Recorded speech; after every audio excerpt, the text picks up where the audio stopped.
안녕하세요. 국어 담당 손소표입니다. 이렇게 생긴 안내문 보시면은 제일 뒤쪽에 시간표 있고요. 궁금하신 부분 있으시면은 이제 전화번호로 안내해 주시면은 감사할 것 같아요. 기말고사 얼추 끝나셨는데 이제 생각이 좀 복잡하실 것 같아요. 뭐 이제 뭐랑 싸우겠는지는 모르겠는데 정시 파이터가 되겠다고 막 하고 그렇죠. 아직은 좀 내신을 안 났으면 좋겠는데 하는 마음도 있으시고 한편으론 이쯤 됐으니까 열심히 정시라도 해 봐라 차라리 이런 마음도 있으시고 되게 좀 복합적인 감정이 있으실 거라고 생각을 합니다. 여름에 어떤 것들 필요한지 현 상황들 기준으로 말씀을 좀 드리려고 하는데요. 총 4 가지 이야기를 해 드릴 거예요. 대체 2 학기 대비 어떻게 앞으로는 이렇게 4 가지를 가지고 얘기를 해 보려고 하는데요. 2 학기가 인제 되려고 해요. 그런데 인제 학생들한테 있어서 여러 가지 압박이 있는데요. 첫 번째로는 자기가 큰 틀에서 인제 내신에 너무 쫓기다 보니까 '수능 공부를 좀 안 해 왔다.'라는 심리적인 압박이 있을 수도 있습니다. 여기서 압박이라는 것은 일반적으로 그 부모님들이 느끼시는 압박감과는 조금 다른 수준의 압박감이에요. 여기 지금 잘생긴 친구도 있는데 눈동자가 급하게 흔들리고 있거든요. '아이씨 난 뭐 했지?' 막 약간 이런 압박감들이 분명히 있습니다. 예 근데 일반적으로는 이제 이런 압박을 겪는 상황에서 사람들이 흔히 자기 방어 기제라고 하죠. 나를 지켜야 되잖아요. 예 그래서 가장 나은 자기 방어 기제 중에 하나가 회피죠. 그러니까 애써 인제 "흐린 눈으로 본다."라고 표현을 하는데 안 되어 있지만 그걸 계속 무시하고 있는 단계에 있어요. 2 학기 때는 내신 어떤 걸로 하는지 혹시 알고 계세요? 독서 교과서로 대부분 진행을 하는데 쪼끔 알고 계셨으면 좋겠는 게 이 내신이 독서 교과서로 진행을 하기도 하고요. 그다음에 모의고사나 EBS 변형을 하는 방식으로 출제를 합니다. 그러다 보니까 독서 교과서 부분은 상대적으로 쉽게 나오고요. 모의고사나 EBS 부분은 어렵게 나와요.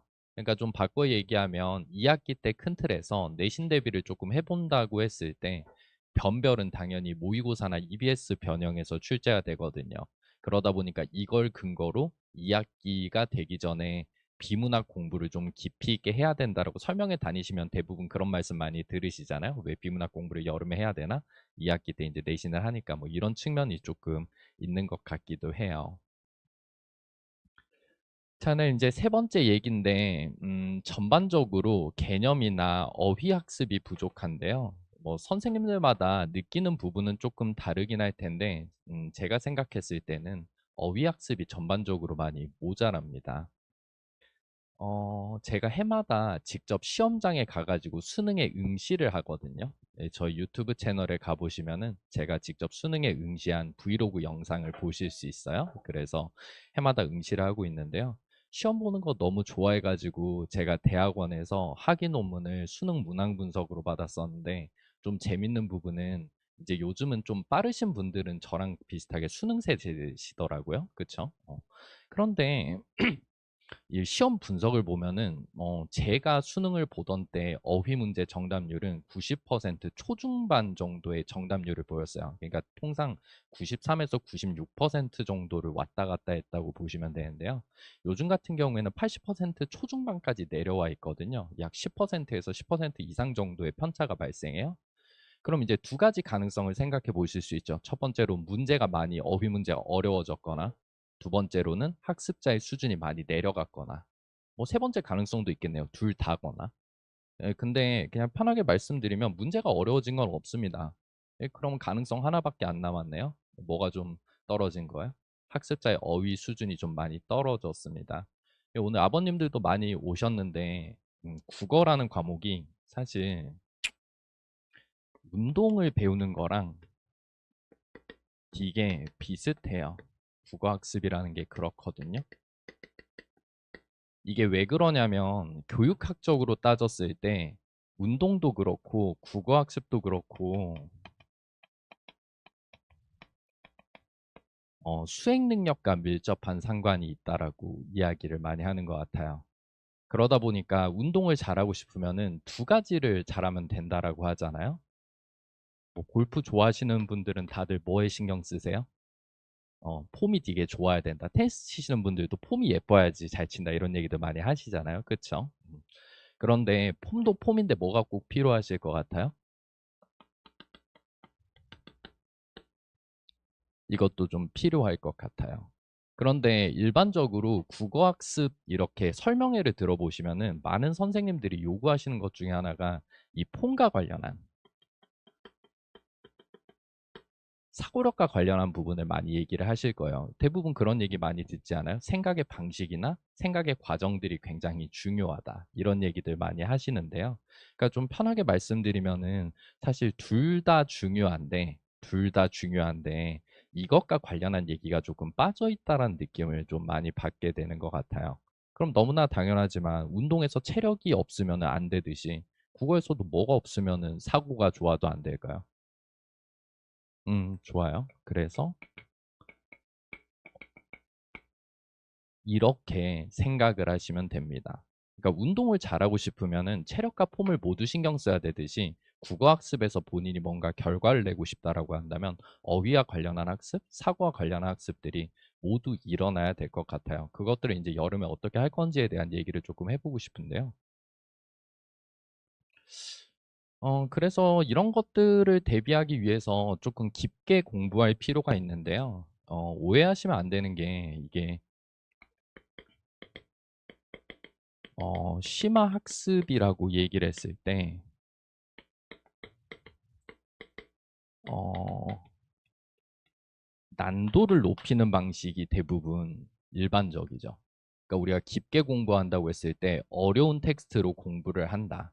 혹은 학생들이 많이 틀리는 텍스트로 공부를 한다. 이런 것들을 통상 심화 학습이라고 얘기를 많이 하는 것 같기도 해요.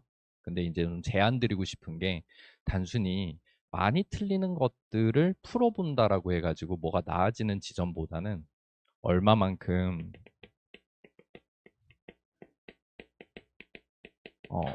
생각의 과정을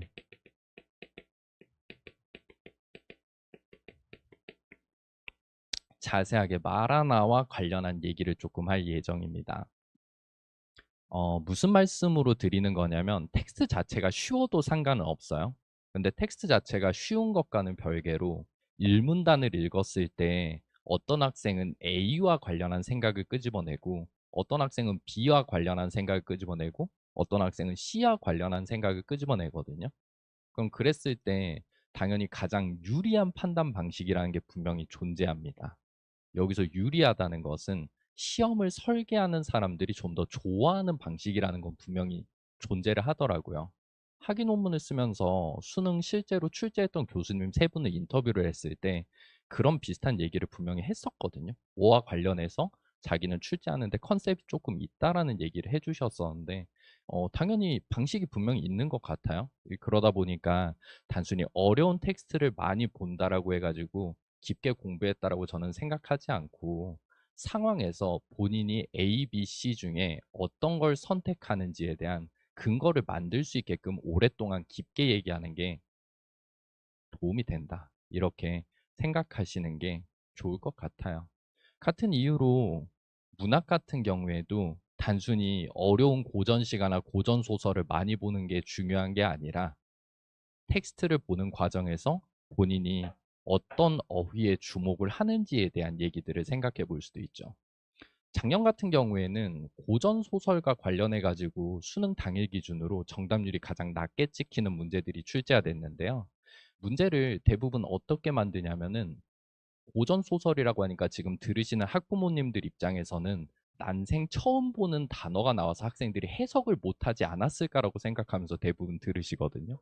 거의 대부분 그러시잖아요. 제가 고전 소설이 어려웠어요라고 얘기했을 때, 아, 우리 애들이 어휘력이 떨어져서 해석을 못해서 틀리지 않았을까라고 지금 기대하시잖아요.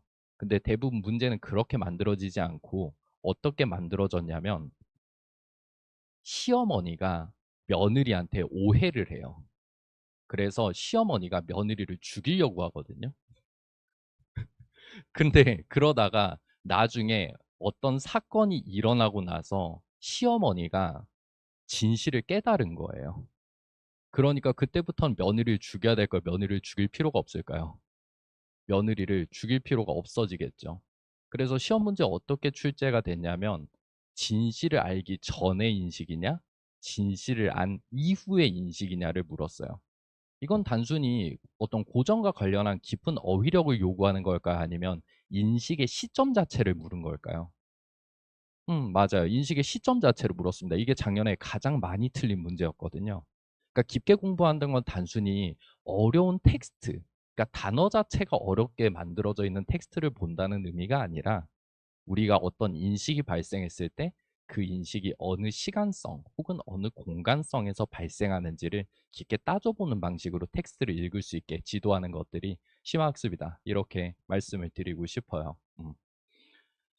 자, 그다음에 어휘랑 관련한 것들은 제가 조금 고민을 좀 많이 해 봤는데요. 기본적으로 능력이란 얘기를 늘 해 드리고 싶어요. 아까 말씀드렸듯이 운동 배우는 거랑 되게 비슷하고 수행 능력이거든요.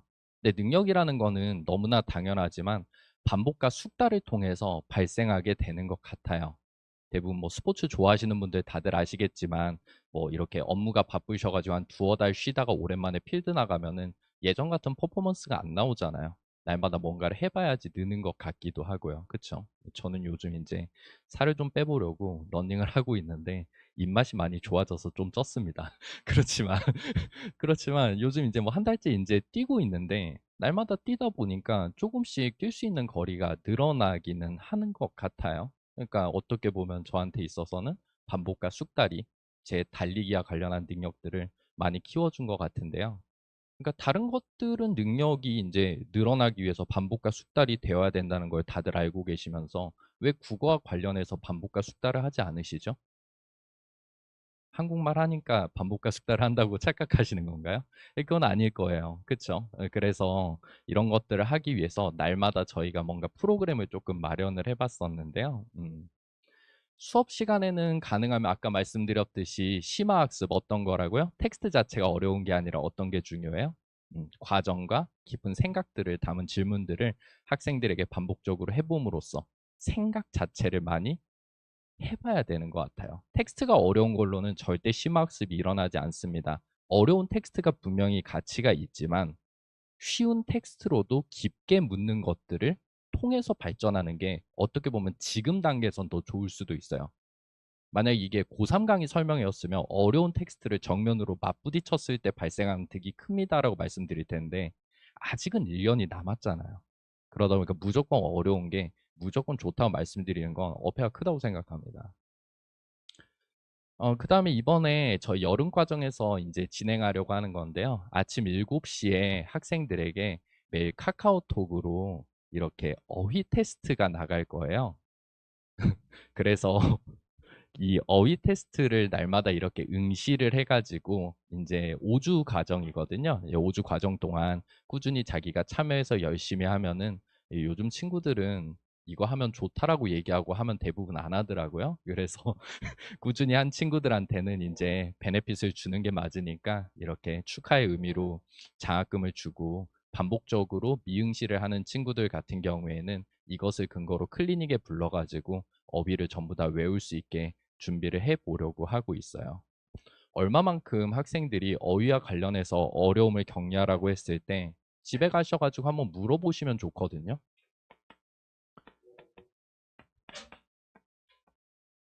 음. 집에 가셔 가지고 만약에 "회복이라는 말이 무슨 뜻인 것 같아?"라고 자녀분한테 물어보았을 때 일반적으로 대부분의 학생들이 뭐라고 얘기하면 하냐면요. "좋아지는 거 아니에요."라고 되묻거든요. 한번 잘 들어보세요. "회복이 뭐야?"라고 물어봤을 때 대부분 학생들이 "좋아지는 거요."라고 얘기하거든요. 이거 정확한 설명일 것 같아요? 정확한 설명은 아닌 것 같아요? 아니라면 구체적으로 얼마만큼 아닌 것 같으세요? 그러니까 어차피 국어 시험이라는 것은 얼마나 단어를 정밀하게 사용하느냐를 가지고 하는 게임이잖아요. 근데 어떻게 보면은 대부분 수학은 좋아하는데 국어는 싫어하는 학생들의 공통점이 수학은 되게 명징한 학문인데 반해서 국어는 명징함이 아니라고 많이 얘기를 해요. 그쵸? 근데 어휘력은 사실 숫자를 읽는 능력이랑 되게 비슷하거든요. 회복이라는 단어는 기본적으로 과거 지향, 미래 지향, 현재 지향이 있을 때 어느 시간을 향해 있을 거라고 생각하세요? 회복이라는 단어는 과거 지향성을 향해 있습니다. 사랑과 전쟁이라는 프로그램 보면 어때요? 부부관계를 회복한다고 하잖아요. 그럼 이미 부부관계가 좋아요. 회복할 게 있을까요? 없을까요? 없죠. 그럼 부부관계 회복한다는 건 무슨 뜻일까요? 지금은 조금 사이가 안 좋지만 과거엔 분명히 뭐 했던 시점이 존재한다는 걸 전제로요.